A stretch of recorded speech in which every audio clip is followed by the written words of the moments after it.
স্বপ্ন টানে, নারী টানে বাড়িতে চলে যাচ্ছে গাড়ি ভরে।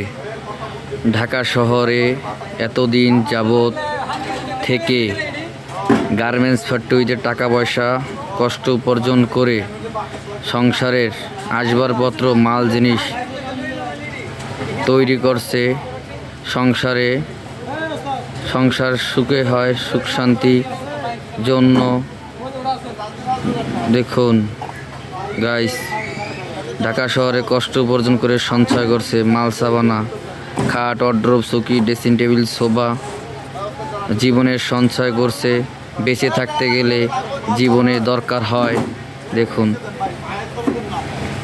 এখন ওই মাল জিনিস গাড়িতে তোলা নিয়ে লেবারের সাথে কথা কার্য, টাকা এবং লেনদেন এবং কিভাবে গাড়িতে রাখছে, কি ভাঙবে চড়বে, কি হরবে, কিভাবে নেবে বা ইন্ডিয়া সিরিয়া এত দূরে, বিভিন্ন ধরনের কথা কার্য গ্যাঞ্জাম ফেসাদ চিল্লাফাল্লা হচ্ছে।